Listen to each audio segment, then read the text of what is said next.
ሰላም ሰላም የዩቲዩብ ቤተሰቦቻችን እንዴት ናችሁ? ዛሬ ደግሞ እንግዲህ በባለፈው አንድ ታሪክ ጀምረን ነበረ። በአንዳንድ ጥሩ ባልሆነ ሁኔታ ውስጥ አቋርጠነዋል ማለት ነው። ስለዚህ ዛሬ ያንን ታሪክ እንቀጥለዋለን ማለት ነው። ስለዚህ ወደዛ ፕሮግራም ነው የምወስዳችሁ። እስከ ፕሮግራማችን ፍጻሜ አብራችሁን ከኛ ጋር ሆኖ። እሺ፣ ጤና ይስጥልኝ። እንዴት ነሽ? አለን። ያው እንግዲህ በባለፈው ትንሽ ተረብሸሽ ነበርና በአንዳንድ ጉዳይ መቀጠል አልቻልሽም። ስለዚህ እንግዲህ ካቆምንበት ነው የምንቀጥል። እስኪ ያው ተረጋግተሽ ትንሽ ያለውን ታሪክ ስርዓት ባለው መንገድ ብታጋሪኝ ደስ ይለኛል። ለተፈጠረው ነገር በጣም ይቅርታ ጠይቃለሁ። ትንሽ ስሜታዊ ስለነበርኩኝ ነው።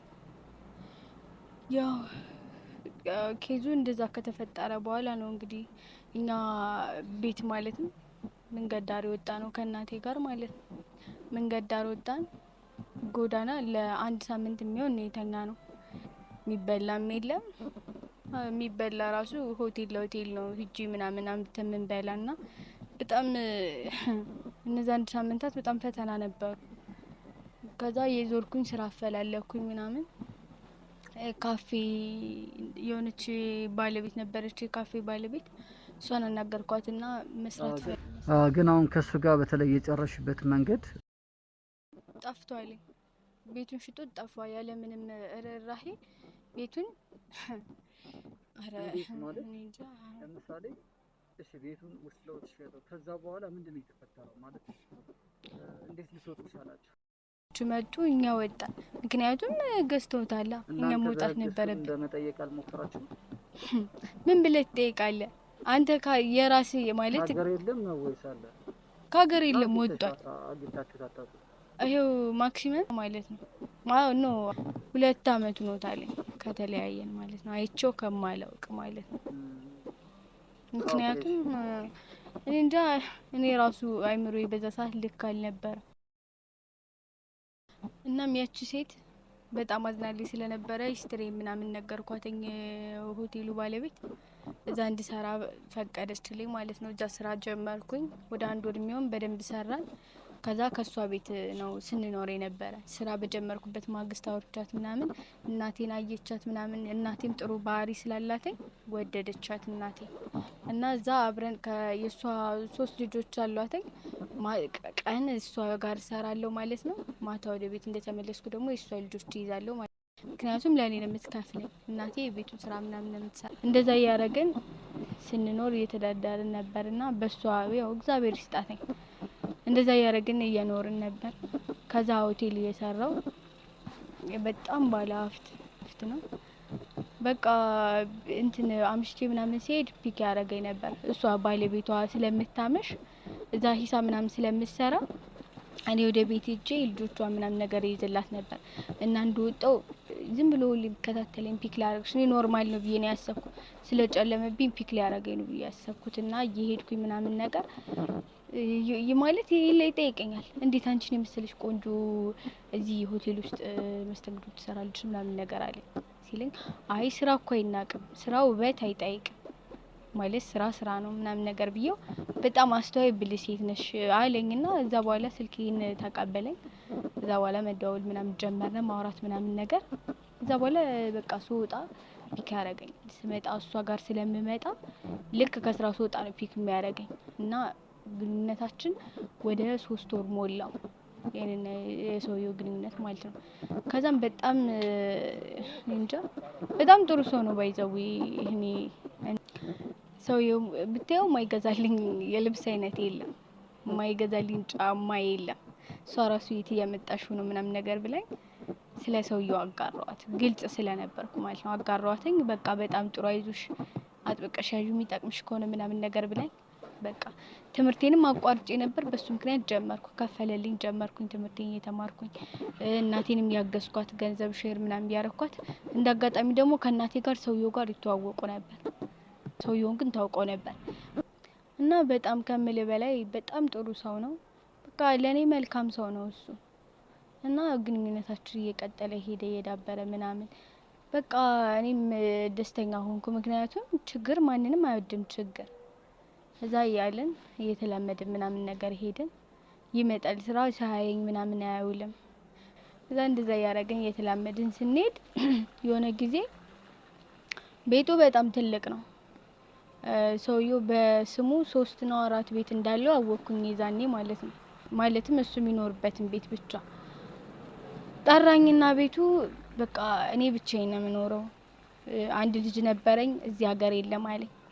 በቃ እኔም ደስ ብሎኝ አረ ችግር የለውም እኔ አንድ ልጅ ነው ያለኝ ካንቺ ልጅ መውለድ እፈልጋለሁ ምናምን ነገር ይለኛል። እና እኔ ደግሞ ትምህርቴን ልጨርስና ችግር የለውም አንተ በጣም ጥሩ ሰው ነህ ነው የምለው ሁሌም ማለት ነው። እዛ ቤቱን አየሁትኝ የመጀመሪያ ቀን ሄጄ ቤቱን አስተካክዬ ምግብ አብስዬ ምናምን መጣሁኝ። ኔክስት ዴይ ማለት ያን ያክል ቤቱን ትኩረት አላረኩም ትንሽ ፍርሃት ምናምን ስለነበረብኝ ትኩረት አላረኩም።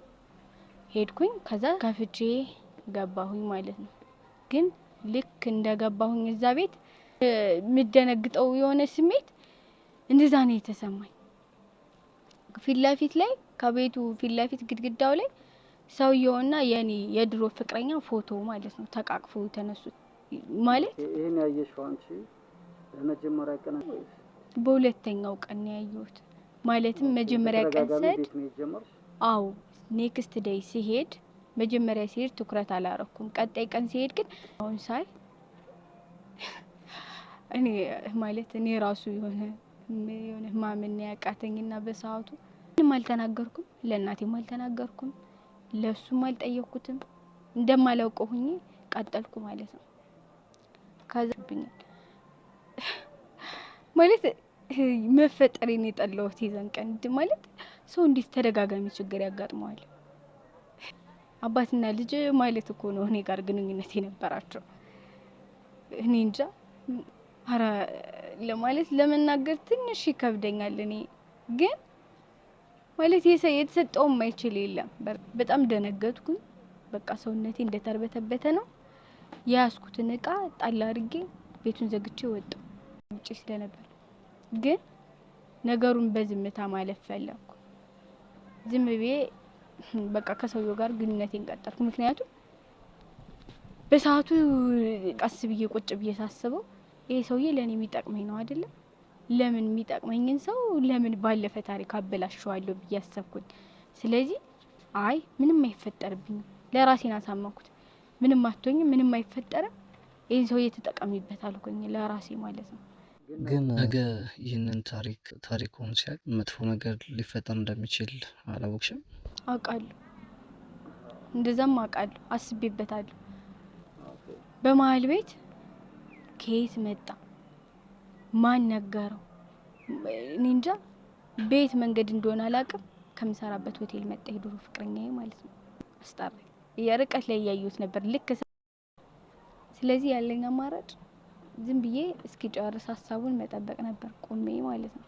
እዛ አዳመጥኩት የታውቁሽ ነው እንትን የሚልሽ ገንዘብ የሚሰጥሽ ምናምን እኔ ወሬውን ራሱ የት እንደሰማው አላውቅም ማን እንደነገረው አላውቅም።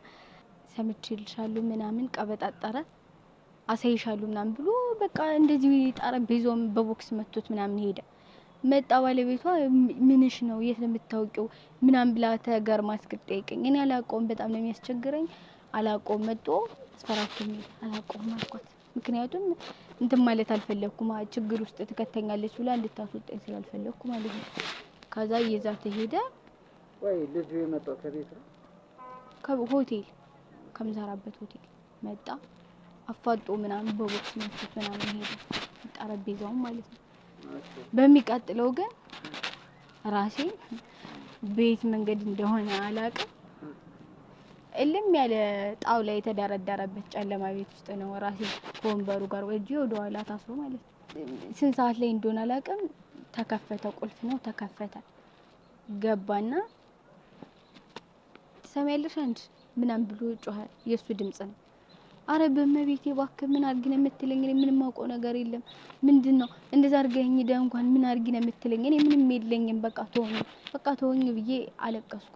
እያለቀስኩ ራሱ አልተወኝም ይገርም ከዛ ይሄንን እምደውለውን ስልክ እምልሽን ካላልሽው ከዚህ ነው እምገልሻለሁ በቃ የምሩ ማለት ነው እገልሻለሁ ያለኝ ስርስ ብሎ